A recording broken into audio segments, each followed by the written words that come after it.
Oh, great. Thank you. Stuart, congratulations.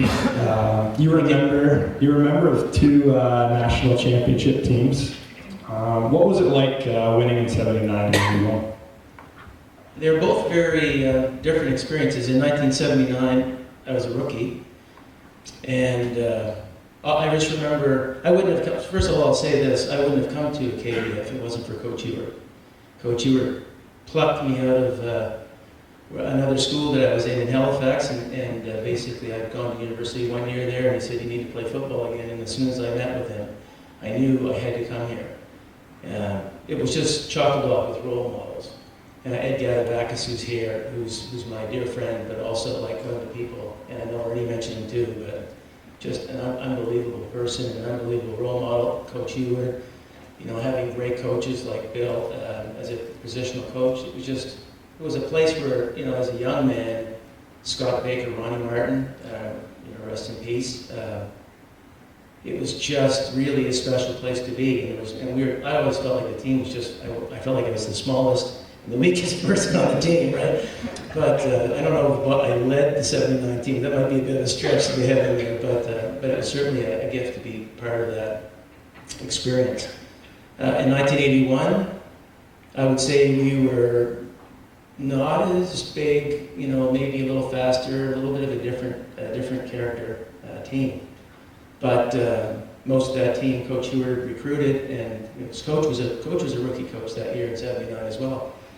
But I was there each of the years that Coach Ewart coached here at Acadia. I feel honored to have him be a part of those teams.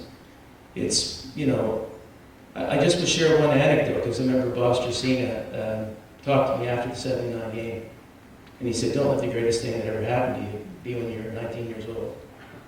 And I think it was great advice. And, we took that he threw us with Donnie Clowen in the locker room after, because we were so happy. But it really was a special time. So we have a few student athletes in the room today, girls volleyball and girls soccer as well. What's one thing you could pass on to us as student athletes? I would say, number one, just being part of Acadia, I think it's an unbelievable institution where you get an amazing education.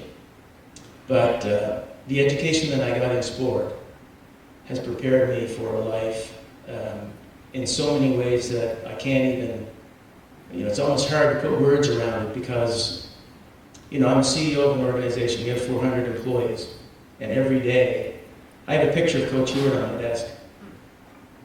The other side of it is U-Haul, so I just flip it around. If Coach is looking at me too much, I just turn it. But for me, I learned how to be a leader. It is leadership school, and whether you realize it, you're being challenged. You're being challenged to step up. You're being challenged to not let your teammates down. You're being challenged to be the best you can be. And that's what that university does. We show up as young people, and we leave as adults that are more mature, more seasoned, and just take every breath, because you'll dream about that play. You'll dream about having the helmet on one more time. You will, for the rest of your life. And so take it in, not football, but volleyball, maybe it's a different metaphor, but it's exactly the same thing. And these are the best days of your life, so really, really enjoy it, every minute. And then finally, what's your fondest memory of life at Acadia?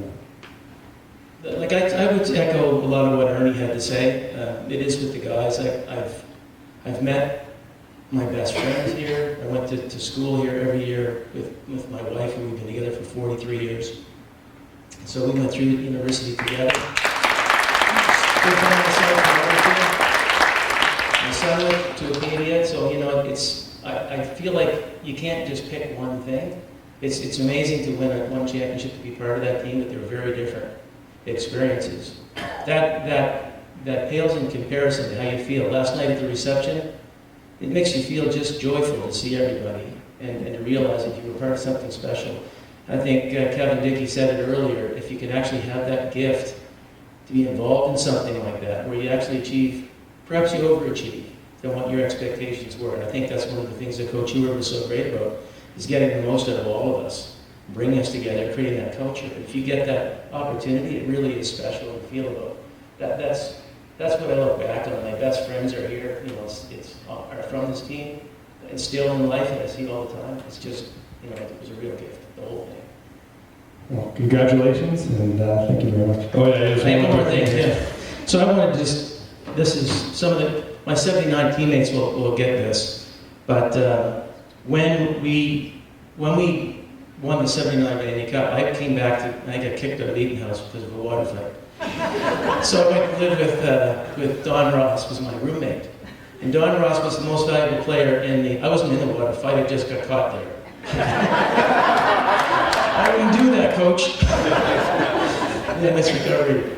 Yeah, Don Wells. He was the Don of our residence. Anyway, you guys know who he was. But anyway, long short of it is I moved in with Donnie Ross, and when Donnie went home at the end of that season, he was so good to me because I was the rookie, and he would take me around and we basically have supper at Thanksgiving, things like that. Anyway, he left his jersey, and if any of you remember the front page of the newspaper, he was the most valuable player in the 79 Manny Cup. 77, pardon me? Yeah, it was number 77, that's right, Steve. Steve, our quarterback of the 1981 team, remembers that, but this is his jersey. He had left it by mistake, and I haven't seen Don since, and I've been holding on to it. It's been in a Ziploc bag under the bed, but I'm going to give it back to Kevin because they have that picture of Don on the front page with the giant smile on his face, with the cup leaning back, and it really was so cool. And I talked to him about it for a long time, but I just want to give that back to the school, so you can have that for 20 years.